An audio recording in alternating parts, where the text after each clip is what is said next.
fact, the majority of inshore saltwater anglers who go out fishing on any given weekend end up catching less fish than they want, most of them getting skunked. And the only reason is because they're fishing in the wrong spot at the wrong time. Well, the great news is we have some new software that literally predicts exactly what day and time of day to fish in your area, and we top it off by actually getting on satellite maps every single Friday morning and showing you exactly where to fish based on real-time trends and weather in your area to catch redfish and speckled trout, snook, and flounder. So if that sounds like something that you like, that you benefit from, come join us in the Salt Strong Insider Club. It is guaranteed to help you catch more fish on your next trip, or you don't pay. Go to saltstrong.com, look up at the top, and you'll see a Join Now button, and join us and the 30,000 other anglers in this amazing club. See you in there soon. This fishing, it's in my soul.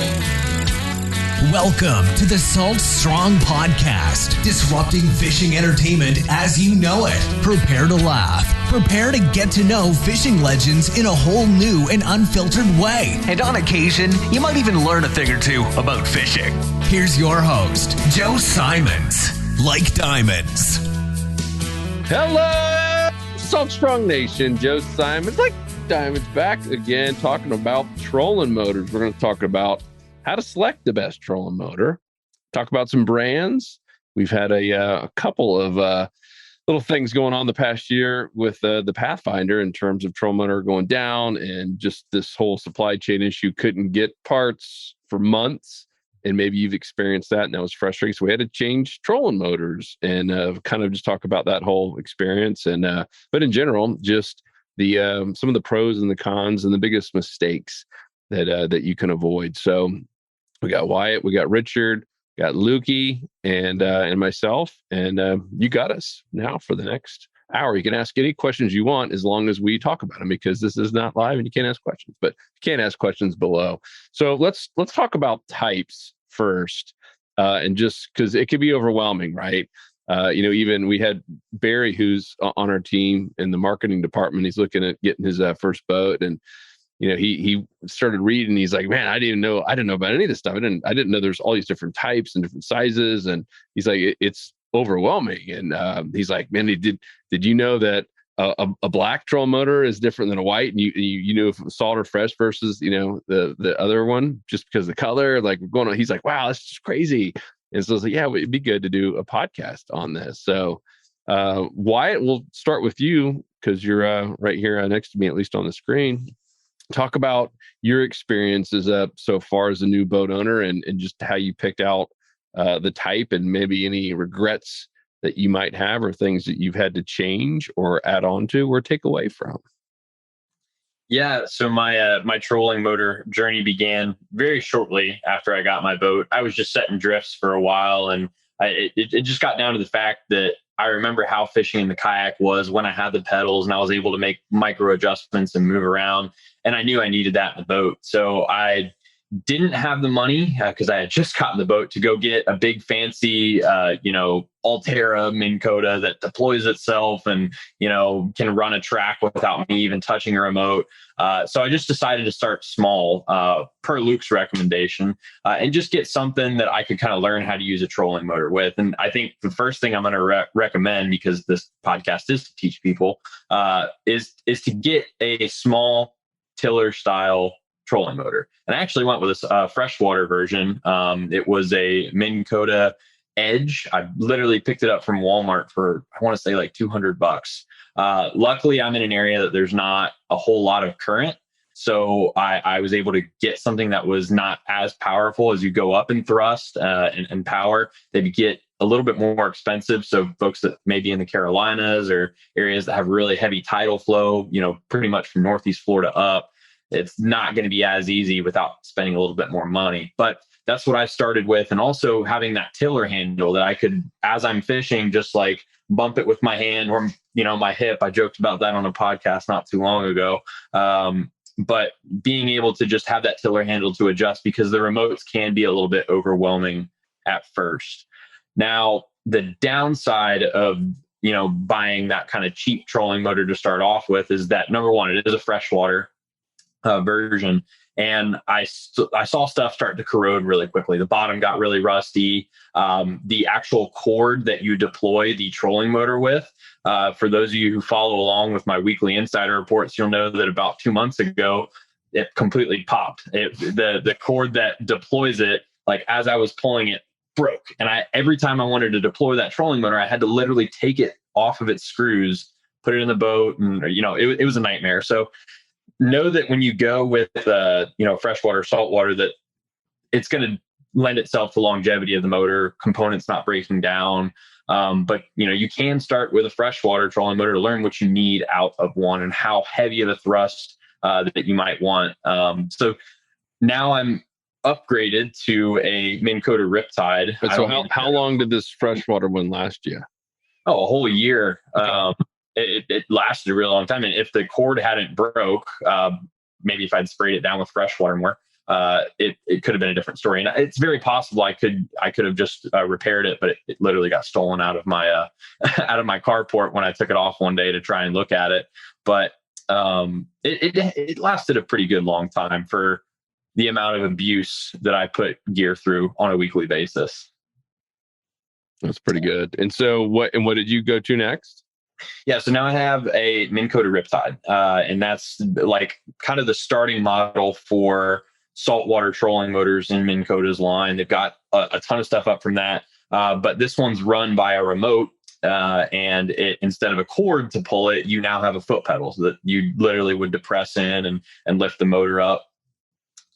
It's a lot stronger than the one that I had. That was one thing I learned with my first trolling motor was, even though I'm out on the flats on days where I want to fish, maybe the edge of an intercoastal channel, or if I want to go out on a windy day, I need a little bit heavier thrust. But if you're somebody that is able to just pick nice days to go fishing, or you're fishing in areas that don't have a lot of wind or heavy current, really the biggest thing was the current. I remember getting kind of pushed around in the intercoastals where I'd be throwing top waters along the banks.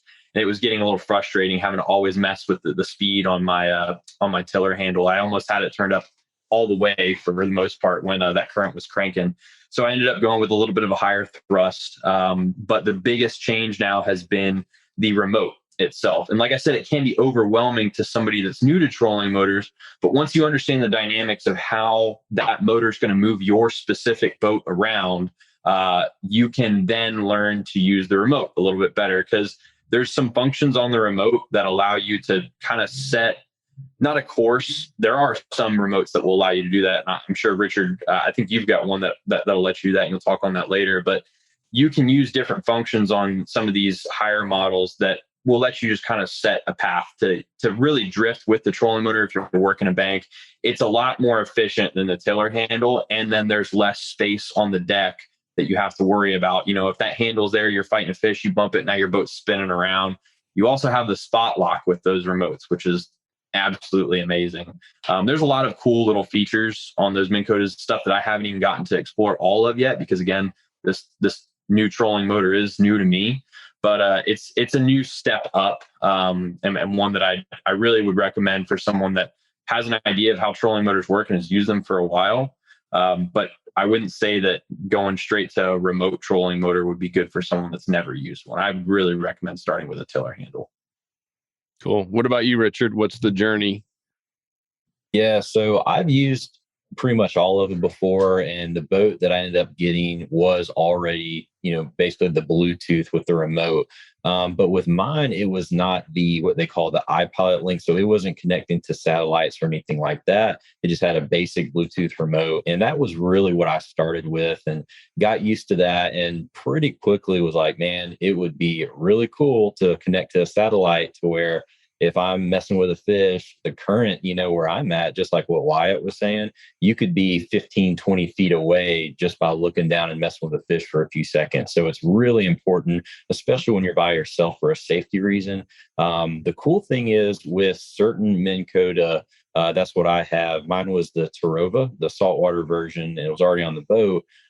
They actually sell what they call upgrade kits. So instead of having to go and pay, $3,000 for a huge, brand new trolling motor, then get it all installed and all that mess, you can actually just order a kit online. And I'm not very, electrically engineered, anything like that, but I was able to easily just watch a YouTube video, replace the head on it, and all of a sudden I've got a satellite connection, and it's much, much cheaper than having to worry about a whole new trolling motor.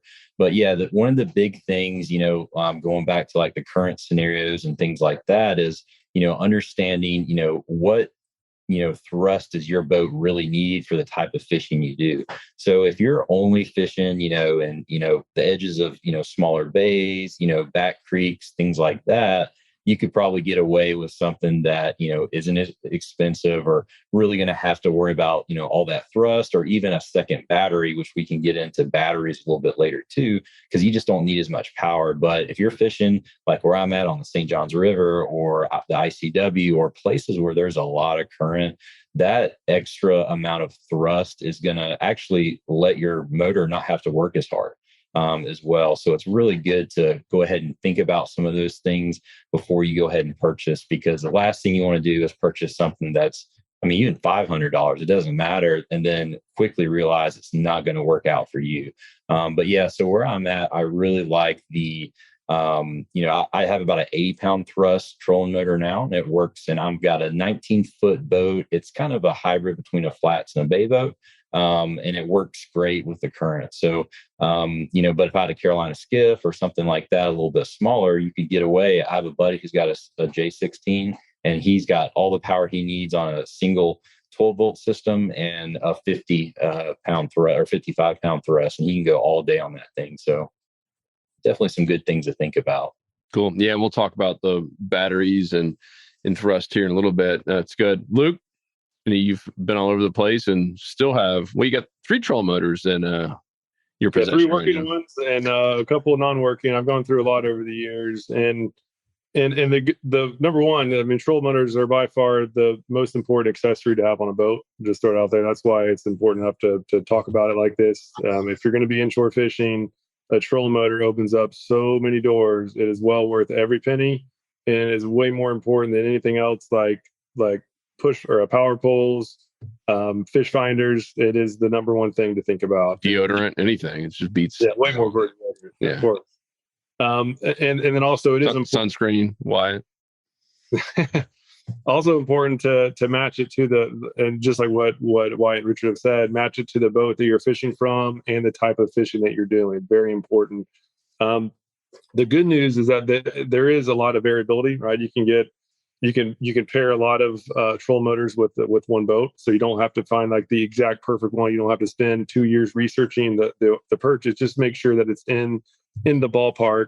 And I've used motor guides. I've used motor guides more than anything. Now we have some Minn Kotas, and the good news there is they both work, right? One isn't noticeably better than the other, and it's really just about the most important thing is just pairing it.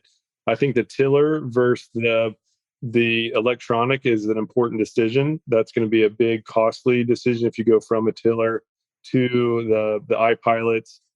And if you're using a skiff, right, I still have the tiller on my skiff because it is an actual benefit to have it. You can get up in the shallow water more quietly and navigate more quietly because you can manually do the very soft, slight adjustments around those spooky fish up in the shallows. So if you're on a skiff, I would, whether you're new or advanced, I would recommend the tiller just because it is actually really good. It's beneficial for sight fishing up in the shallows. For bay boats, now that we have the smart motor, we'll call it, that has the spot lock capabilities, that is the biggest game changer that there ever has been in trolling motors, in my opinion. So if you're in a bay boat and you're fishing a lot of deeper water, even if you're new, I would almost say and it's in the budget, having that spot lock is a game changer. It's worth the frustration at first to learn how to navigate the remote, because the benefits of your fishing a bridge or any other deep structure, the ability to be able to just hit a button and know that the boat is going to stay in one spot offsets all of the frustrations you'll have when you have to learn the remote, because it is a pain. But it is a game changer. The reason why I don't like spot lock for shallow water. And that's the biggest mistake I see people make, is that they're going down a flat. No, I want to stay in this one spot, and they hit the spot lock, and that'll have a big pulse of water going, basically the direction that you were going, and that'll just spook every fish on the flat. But that pulse doesn't, that can be managed as long as you're aware with it. But the risk of spooking fish in the deeper water isn't really that great. So for bay boats, and you fish a lot deeper, like docks and bridges, that spot lock feature and reefs too. I mean, that's the biggest game changer that has come to the market anytime since I've been using them, at least. Yeah, the analogy is cruise control in a vehicle, right? And we've all done it. You put it on cruise control, set it at 80, going down the interstate, and all of a sudden you go up a hill, and the engine wants to queue up to 80, but it's got to work hard. All of a sudden, you kind of wakes you up, and the same thing happens, in a boat. And that's Luke's point, is that could literally spook the fish, and it will. It can get even the motor turning, the motor. Like I've had it on when you're up in shallow, calm water, even just like a little small switch, you can see wake start shooting off. But if you have the tiller and you just barely move it, and you can just gradually change the speed, they think it's a boat that's way away. They're used to buzzing sounds off in a distance, but they can feel a pulse, and if they feel that pulse, and they can tell it's close, they're gone. And so I would say that's definitely the biggest mistake people make with trolling motors, particularly spot lock and shallow water while fishing should not go hand in hand. Good. So I think, the bigger question that we see a lot is someone's got a boat and has no trolling motor, and first they're deciding trolling motor, power pole. And we always say trolling motor all day long without even thinking about it. Even before you do anything else, any other accessory, get it. Then like, all right, what size do I get, right? What brand, what size, like how much thrust do I need? Do I need 1, 2, 10 batteries? What do you say when someone says, all right, I have a X foot boat, 18, 24, 26, 21, whatever. How are you guiding them into getting the right thing without sitting there and going to the dealership with them? Well, I would say see what the dealers go. Every boat's different. It's obviously based on weight and everything. I would say see what they're putting on new boats for whatever you have, and that's probably a pretty good idea. If they have 24-volt troll motors on the new boats of whatever model you're using, it's probably a pretty good idea to get a 24-volt. But like a small, like a J16, that was my first boat, and that's what Y has. Like a 12, just one battery is more than enough with a 50-pound trolling motor. That thing you can have a legit wake behind the boat. It'll go all day. He's pulling water skiers. Yeah, but with we now have a 24-foot bay boat, the Pathfinder, that would totally get owned by even like a 5-mile-an-hour wind. And so I think the smartest thing that's all encompassing is just just see what they're selling for the boat you have or something similar, and that's going to be a pretty good idea of the power you need. So let's talk about, Richard, you said 80 pounds thrust? Yep. And a big reason for that too is, what type of area you're fishing in as well. It's always windy here, of course, but, we have huge tide swings and big, current drops as well. So that water can be moving, sometimes over 3 knots. I mean, it can really scream. So that's definitely something to take into account, and another thing is if, you're doing a lot of, especially, Luke, your bay boats, those guys will go and do a lot of nearshore fishing, but man, having that spot lock is awesome. But I know guys that have gone, both they've put an undersized motor on it and then they completely burn their motor out, in a trip. So it's really important to know kind of the situations that you think you're going to be using it in the most, and then kind of applying it to that. So like I said, I have an 80-pound thrust for my boat, and roughly weight wise, just so people can, understand, probably with the motor, 1,500 pounds or so at most, 13 to 15, but an 80-pound thrust does very well here in high current areas and situations, and it's a 24-volt because, sometimes if I'm fishing around jetties or something like that, I need that extra battery because it can burn up really quickly. Yep. And if you guys don't know Richard, or if you're listening and say, I don't know Richard yet, He's in that Jacksonville, St. Augustine, all throughout that area where they do have some pretty big tidal swings. So what about you? What size and what are in your boat as well, your skiff? Yeah, so I have a Carolina Skiff J16. Makes you think the boat would be 16 foot, but it's actually 15.5. And the round up, man, round up, just like height, right?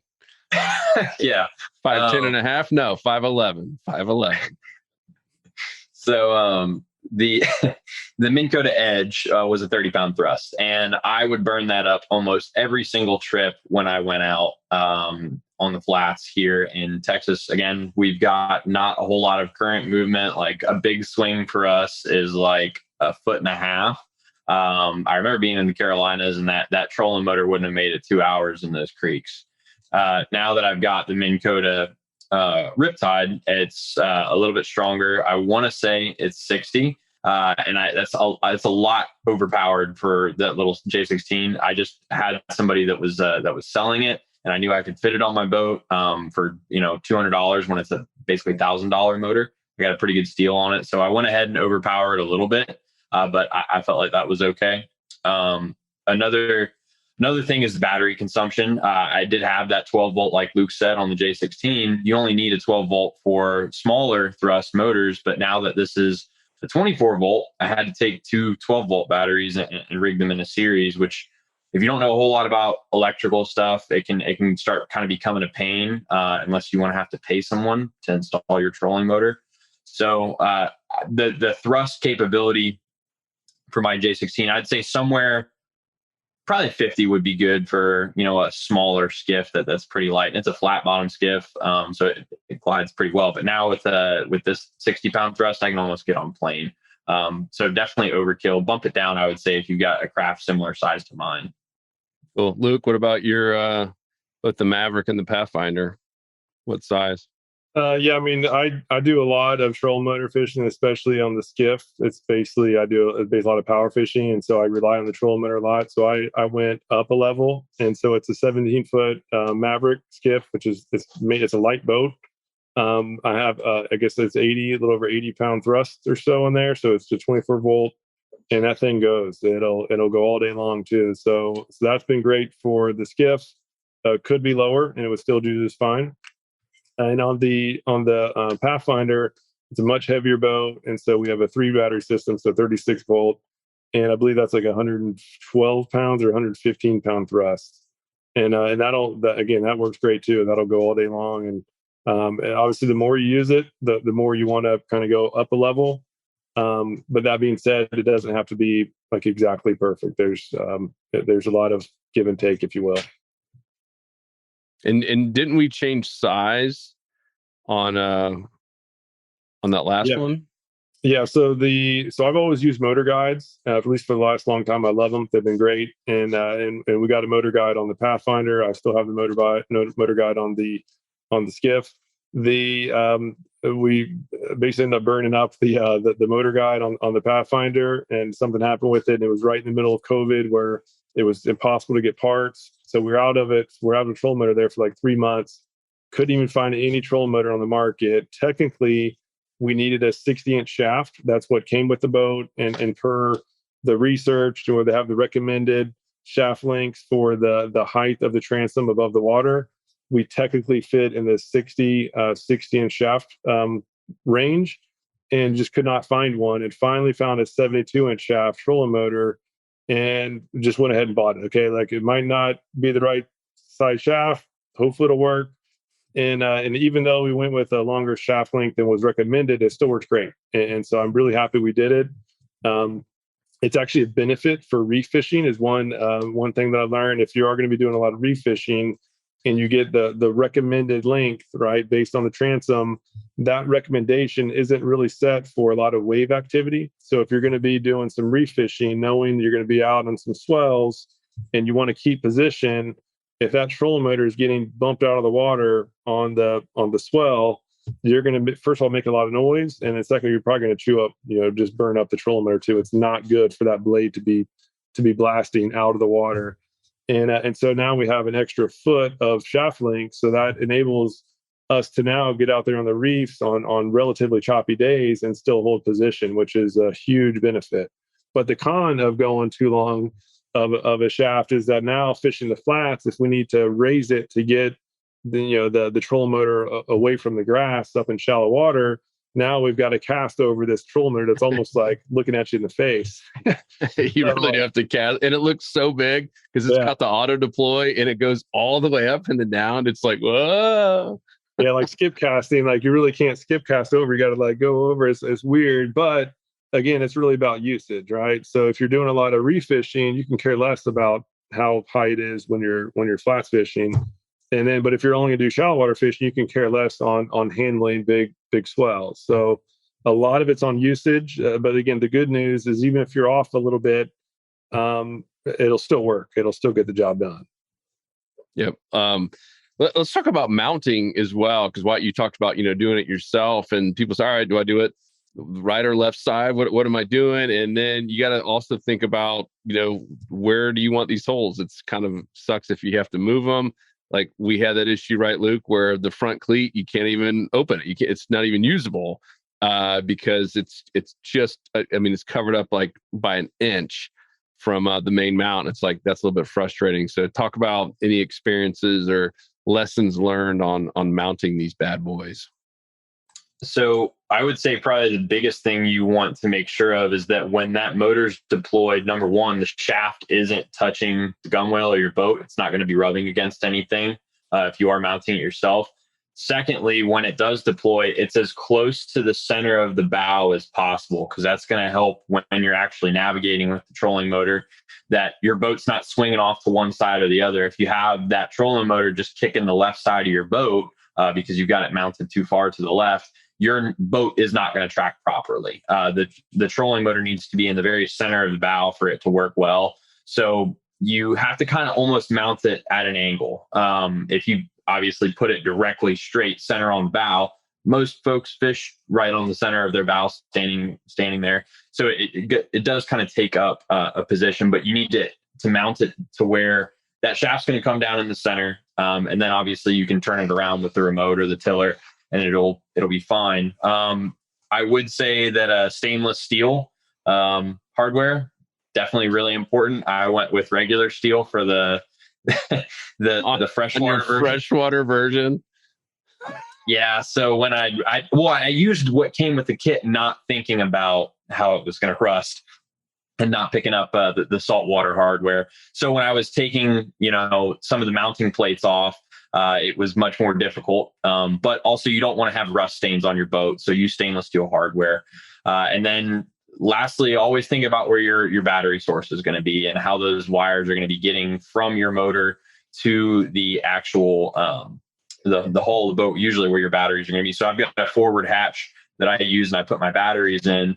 And big tip here, if you are running a small skiff, put those batteries as close to the center of your boat as possible. If you put the batteries off the left side of your skiff is never going to run right on plane, because if you use some of the lighter skiffs like J16 or small Maverick, something like that, those batteries have significant weight, those big 12 volts. So it'll throw off how your skiff rides. There's a lot. I mean, I could go into this kind of stuff for like an hour because I made a lot of mistakes doing it. But those would be some of the biggest things, is like be very conscious of where your power source is going to be and how your wiring's set up so it doesn't get wet. And where all the weight is going to be, and that everything is mounted to where that motor is going to track right. It's not going to rub on the boat. And yeah, definitely stainless steel hardware. And I'll throw just for rust prevention too. This is something I used my first boat. It was again the skiff, and it came with a freshwater trolling motor, and I didn't have the funds to get anything else. So I was like, all right, I'll just keep using it until it croaks. And but what I did is I just sealed everything with silicone, like every screw that I could see, and most importantly the connection where it connects to the boat, the trolling motor cord to the boat itself. That's what when it first died, it was just a lot of corrosion happening there. So I was like, heck, I forgot to silicone that, and I never took it off. I just stored it with the trolling motor on. So I just sealed the connection with this silicone. And that thing lasted 3 years. I sold it. I sold that boat with the same trolling motor. That thing was still kicking. So even if you don't have the right hardware, this silicone, even if you do have the right hardwood, that saltwater just wrecks stuff. So for people listening, what do you have? It's a 3M marine grade. This marine grade sealant. It's just silicone sealant. It goes on clear, and so that way you can be pretty aggressive with it, and it's not going to look unsightly.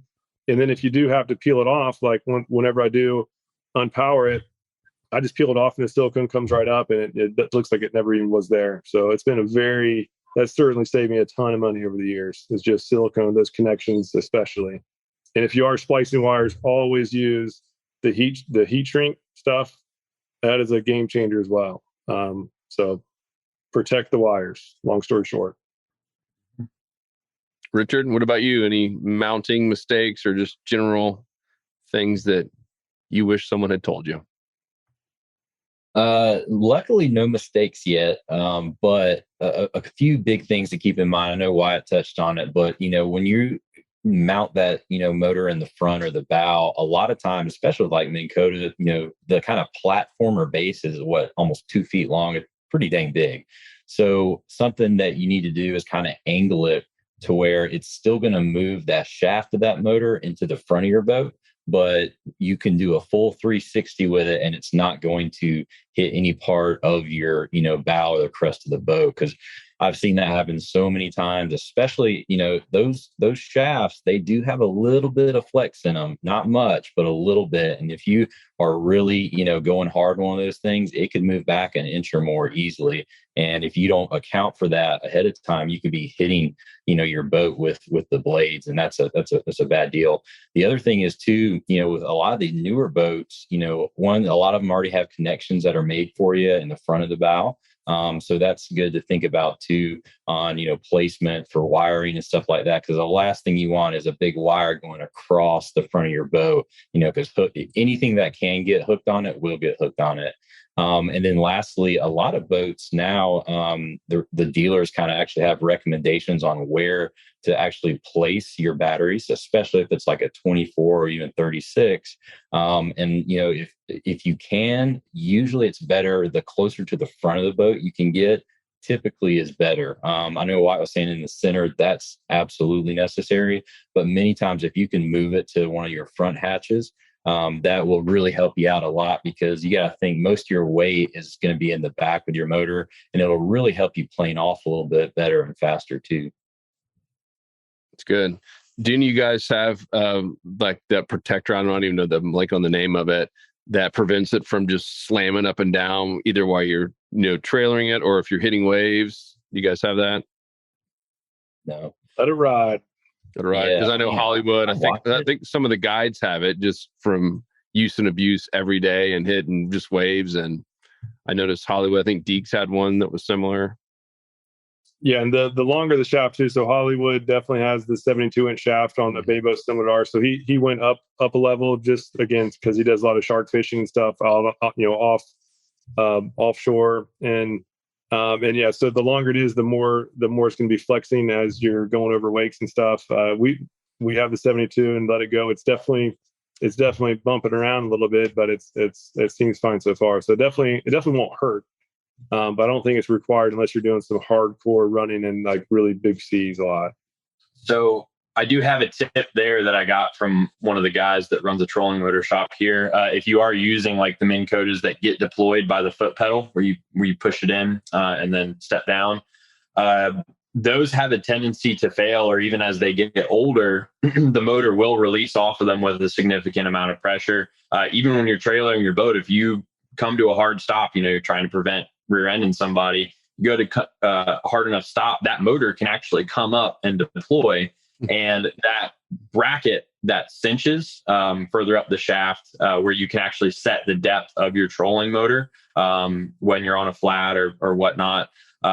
He recommended that you take that piece down while you're moving your boat, or maybe even if you are in some really bad chop, to throw that all the way down and lock that motor to where that collar sits on top of that slot, so that the motor will never deploy, even if the foot pedal comes loose. You're not going to wreck it by, being on plane, having your trolling motor get ripped off the front of your boat, or it comes out in the middle of a, auto deal. It was a pretty cool tip that I've started to utilize, and it makes me feel a lot safer when I'm moving around with my motor. Yeah, if you read the user's manual, it says that as well. So that's like I said, I bought mine secondhand. There was no user's manual, man. Yeah, that's an important thing, and another too that I didn't realize because I didn't read I'm not making fun of why it is myself, is an important thing too that'll elongate the lifespan of the trolling motor is when you are charging it. It is important to actually unplug it. For some reason there's some sort of issue. I didn't believe it at first, and so I never bothered doing it because I sealed my connection. I literally sealed it so that I wouldn't unplug it. But I had a trolling motor. This is a motor guide. It's a Great White that was my favorite trolling motor. But all of a sudden the paint was coming off of it like pretty early in its life, and it had to do with it being plugged in as it was charging. Somehow some energy gets in there, and it'll really wreck some of the circuitry in some cases. In my case, the paint. So it is important to unplug it, or at least have some sort of, many boats have on-off switch for the trolling motor, and just make sure that it's off when you are charging it, because that energy can do some damage. Or it could have been Otis just peeing on it. Yeah, I can't rule that out. But again, and that sort of stuff will be in the owner's manual, just so you can know exactly what to do to make sure that it has the longest lifespan possible. Cool. Any tips on remotes? Making sure you maybe have backup batteries. Like a lot of these brand new ones, like remote don't work. You're kind of out of luck. Not much. So any tips, or you guys had any bad experiences with remotes jamming up or freezing up or anything? Yeah. So fortunately, if you can get what's called just a backup remote. Even if you have the fancy, the iPilot, all that stuff, one that kind of looks like this, say you're careless and drop that in the water, you can actually still get the little tiny one. It's super simple. It's got 4 different functions on it, and you can't do all the same stuff as a satellite, but I think they're like $50, and it is definitely worth the insurance, just to have it with you, and at least not have your entire day completely ruined. It's just good to have on the boat with you. But yeah, I always carry one of those little ones like that, and they're Bluetooth, so they work as well. It's good. It'll probably also work with any Samsung TV as well. Yep. Wyatt, what you got? You're about to say something. Yeah, so I was actually fishing a tournament one time, and we were using one of those Minn Kotas that had the remote, and I remember the battery died, and we were just like, "Oh my gosh, what do we?" It just wasn't even something that we thought of. It was a brand new trolling motor for him as well, and we didn't even know that the remote had a battery in it. It's not even thinking, it wasn't on our mind frame. So I would recommend always having some extra batteries on the boat so that you're ready and you don't have to, go run to a ramp and go to the store and get some batteries for your trolling motor in the middle of a tournament.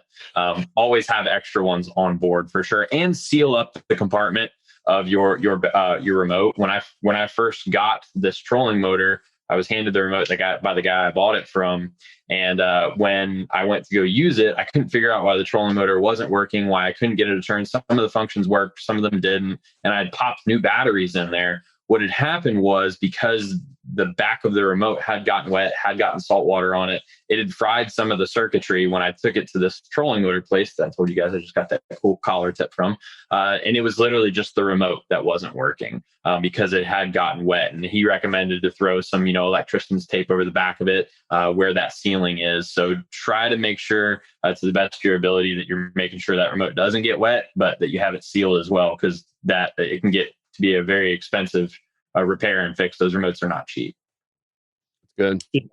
I'll just throw in the importance of when storing the remotes. Make sure, like, I keep it all in a plastic baggie, so I just keep it all sealed, even and in a storage spot that doesn't have much water intrusion. Just because, like as White said, if that remote has any sort of electrical issues, you'll be useless. If the good thing about the tillers is that it's not as nearly as fancy, but it's a workhorse, and there's not nearly as many things that can go wrong, which makes it why I love it for the skiff.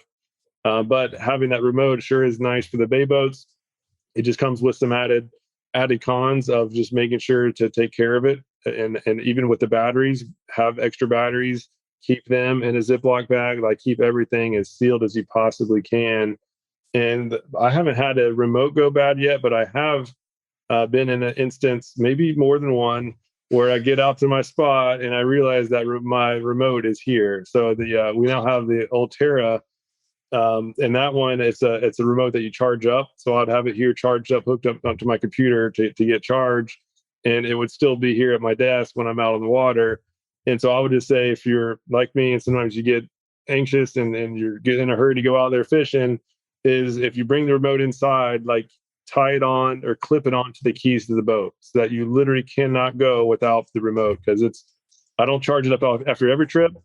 So it's one of those things that it's not on my every trip checklist. So like if you're ever going to bring it in, like make sure that you don't leave without it. Because the bad thing about those fancy trolling motors is if you don't have the remote, you don't have a trolling motor. And so just take care of it and make sure not to forget it would be my two things. It's good. On the fishing side, we kind of talked about it already in terms of spooking fish. Any other tips on just using them and assuming that someone now has theirs picked out? What are some of the mistakes that anglers are making with their trolling motor that are hurting their fishing? I mean, besides deploying it and letting it slam, I think just that erratic, right? Anytime, whether you got the tiller or not. I mean, and I've done it before, right? On accident, I hit it the wrong way. We're doing stuff, we're trying to get out, and like that literally just will destroy a spot. Yeah. Go for what? Take it. Yeah, I'll just say as far as using it, just know that it's just like with docking a boat or anything. You don't want to go really fast until you have to stop right there immediately. Just do everything slowly. Like every motion should be smooth. Like plan ahead, right? If you need to be 20 feet up, don't just charge it full speed and then stop it at 20 feet, right? Just go a nice slow movement up to the area and glide into it. So I guess do is the least amount of movements possible to get to where you need to be, I guess would be the biggest mistake that many people make. Yeah, I would agree. Less is more for sure. I think the best way to use a trolling motor is just to allow it to put you in a position to drift. That being said, if you have a day where your drifts, you're having to constantly adjust it by turning it on, turning it off, it's way better to not have it running, but it's worse to be constantly kicking it on and off. So there's a balance that you have to find there, because if, like Luke said, fish are used to like a buzzing, but if you're kicking it up, kicking it down, turning it around all the time, that's going to spook them more than if you were just at a constant speed that was slower and you were moving, at a defined pace. So ideally, when I use my trolling motor, I'm setting up where I can kind of drift with wind, and I can make a slight adjustment if I need to move out from a shoreline or closer in, or I see a patch of potholes, and I drift over it with the trolling motor completely off. That's the stealthiest way to do it. But if it's just getting hard to set drifts, what I'll do is I'll keep it on the lowest setting I can to stay in control of the boat, but I don't turn it off and turn it back on, because that kicking up of speed is always going to spook fish. Yeah. And, in your kind of high current areas, like you have over here in the Atlantic and stuff like that, one thing that will help a ton of not spooking fish is going into the current. One, you have way better boat control, because if you're going with the current, that current can grab the back of the boat and start turning it, believe it or not. And then you're going way too fast, and you're having to do that kind of sharp, jerky motion with it, and you're spooking fish the whole way.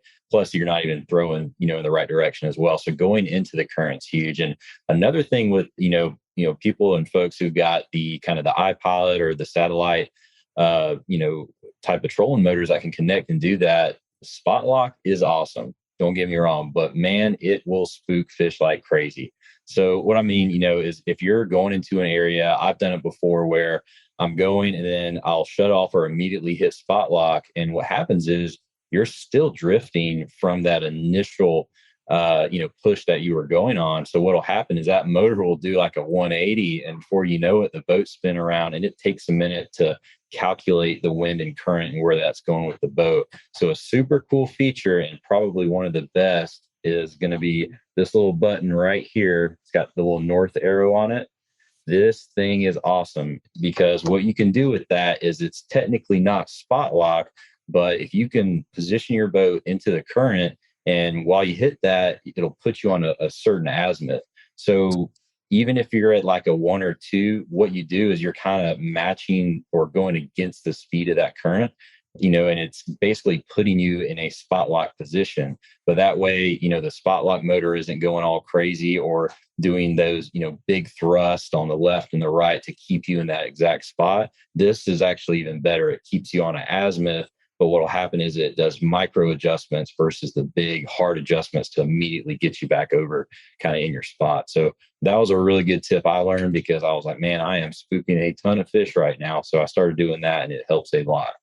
Good job. And great job on the azimuth word. Justin would be proud. You got your $5 word in, snuck it into the end. Oh, yeah. I was just about to say, if you're using the remote, the two most important buttons, the two most valuable buttons are that north button, the in, and the spot lock. And as Richard said, never hit that spot lock, especially if you're in shallow water and you actually want to fish that spot. Never hit it until you've actually got the boat to actually stay exactly where you want it to be. You don't get spot lock to on a drift. But that north button, I use it when fishing docks. A lot of the docks here are pretty much in a straight line. And all I do is I just get the boat going in the right heading that I want to go down. I hit that little north button, and that'll automatically keep the boat going in that same trajectory. So if the wind is taking you one way and the current's going another, you don't need to worry about it because the motor is going to automatically pivot and go right exactly where you want to go. And so one tip, too, for trolling motors. Dude, is that your stomach or the dog? That's Otis. He wants to go outside. So one tip too, Otis, pipe down, buddy. One tip for using the trolling motor is to have the motor down, the big motor down. You need that rudder so that the boat's not doing a bunch of fishtailing. So if you have the motor up, the boat's liable to do a bunch of fishtailing. Sorry, the stinking dog. And that's going to just make you have to make a bunch of adjustments. And every time you touch that trolling motor, as we mentioned earlier, you're going to have increased odds of spooking fish. So I'm going to let that dog out real quick. Yeah, he has a good dinosaur. We'll end it here. Unless you guys have anything else, I'm sure we'll get some other questions. We might even be able to do a whole nother episode of just talking about the remotes and all the little tricks on there, maybe like an on the water one. So let us know what questions that you have when it comes to trolling motors. And as always, we take our members' comments and questions first. And of course, you can do that in the community if you have any questions. And then after that, it'll be on saltwater.com on the actual blog, which is in the fishing tip section. Those comments come directly to us. And then finally, YouTube. So basically, if you don't want a good chance of us seeing your comment, put it on YouTube. If you want a really high chance of us seeing and replying to your comment, put it in the community and or the blog post, which is where we try to direct everyone as this thing has grown now with 30,000 members. And wait till you guys see the software that we have coming out. Wyatt just got a little sample, and oh my gosh, it's going to enable you to delete all of your other fishing apps, meaning it'll have everything you need from the wind and the weather and the tides, and now GPS spots and radar and sonar, and then a couple other little surprises. We've got all these different chart layers. You can now track everything, basically your journal. If you're into doing like a logbook, it literally has everything you can imagine in one place. I've been working on this for a while, and it's coming soon. So insiders, that'll be for insider members. We're going to give it for free, at least in the beginning. Either we're going to do that and or raise prices or charge separately. But all current insider members will get it completely for free, and will not ever have any prices go up on them. That's part of our guarantee to our members. So get in now while you can at saltstrong.com. That is going to be game changing. We'll have a podcast very soon, if not already. We might even sneak one in if you're listening to this and saying, "Hey, I just saw that the other day." We might even sneak it in if we can. I know Nick is behind the scenes, just making sure it's just right before he shows anything that we've getting to see behind the scenes. So appreciate you guys. Any final words, gents? I think we about covered it all. Yeah, it was good. Super helpful. Cool. Well, trolling motor your way all the way home, and we will talk to you guys in the next episode. Peace. We out. Whoop, whoop. See ya. 'Cause fishing that's in my soul. It was pain.